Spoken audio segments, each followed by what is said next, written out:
Hi, I'm fishing the Yarra River here, right underneath the Westgate bridge. So I don't know if you can hear the background traffic noise, but there's plenty of it. So I'm fishing onto what is a very, very heavily tide influenced river here because we're very, very close to the bay. So fishing the high tide, probably got here a little bit late, so the tide has actually peaked. So I've probably got an hour with burley and things like that. I can probably stretch it out maybe an hour and a half, 2 hours after the peak tide. But I just want to see what I can get today. I've got two different rods. One slightly heavier, one slightly lighter as far as line is concerned, but both of them can catch big fish. So just got to see how we go with this. I'm casting a fair way out because there's a bit of a drop off. You've got a fairly flat area and then it drops off into the main shipping channel. So I'm fishing just on the edge of that. So with the burley going in and good bait, see how we go. One thing about this area here is there's quite a few rocks in there, so it's quite easy to get snagged. And certainly if you're just fishing with a straight sinker, what happens is if you're just dragging a line in, a lot of the time that sinker will drag along the bottom and get caught in the rocks and caught in various snags. One thing I am using today is this new burley cage. It's actually got fins on it, and what that means is the moment you actually pull this in, it actually lifts towards the surface. Those fins actually bring it up, they give it lift. What that means is I'm getting away from fishing or dragging this along the bottom, and it's actually lifting it. So that's one of the advantages of having a burley cage like that. This is a 40 gram model, and I've just got these in. These are working very, very well, and what's happening is I've noticed a couple of guys just up from me getting snagged all the time. That hasn't happened to me yet, so this is really doing its job. Well, some days fish just aren't that big. That is a tiny pinky. Okay, so I mean, I think this is probably, well, about a week ago it was probably an egg. But anyway, we'll put this guy back and see if we can get something bigger.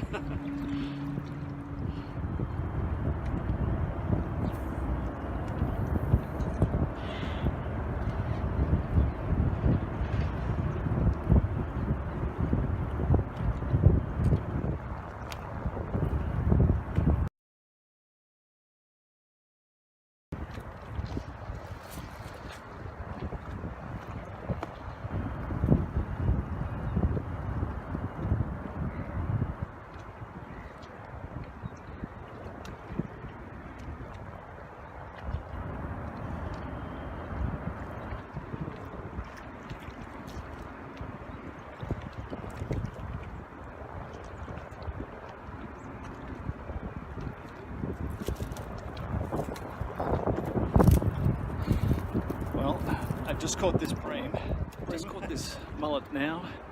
So I've got the fish feeding, I've got them biting, and the only way I was able to do it was sort of going down, scaling down. So using light traces, things like that, really make the difference. Small hooks, you can catch good sized fish.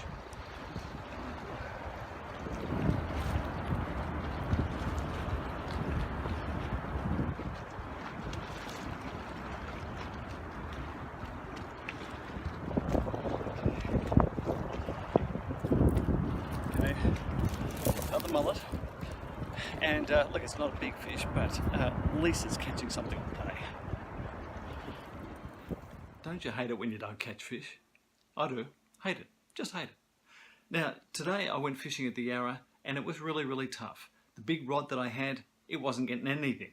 The smaller rod I had though, with the finesse tackle I had on it, really made the difference. Now, I did get a lot of small fish, but I got some reasonable sized fish as well. And for the 2 hours I had a bit of fun.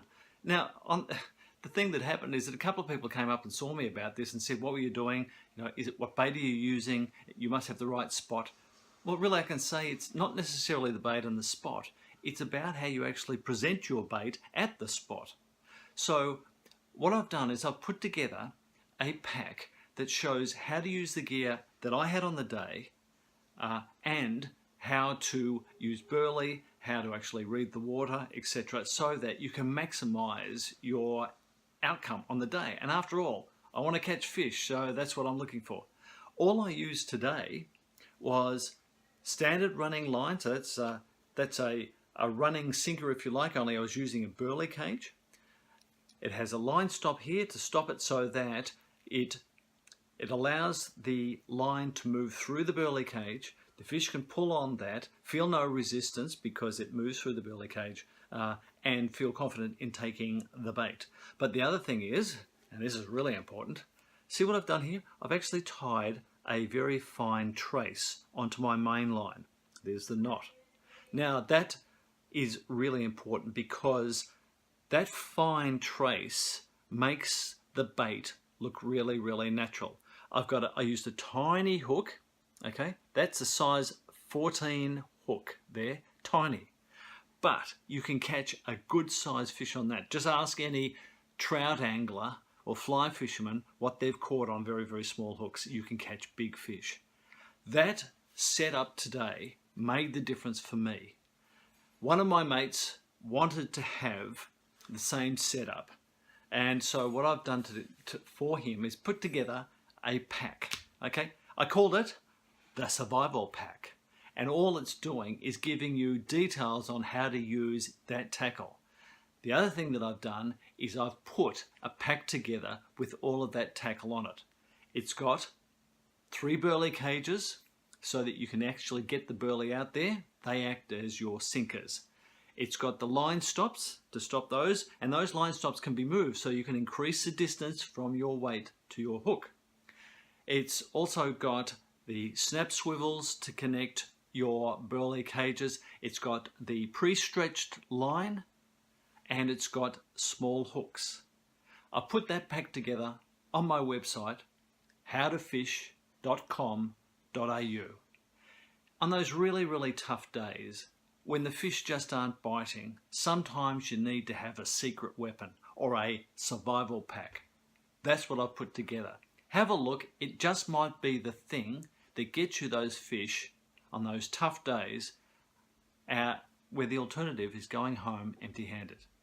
Have a look at it and see what you think.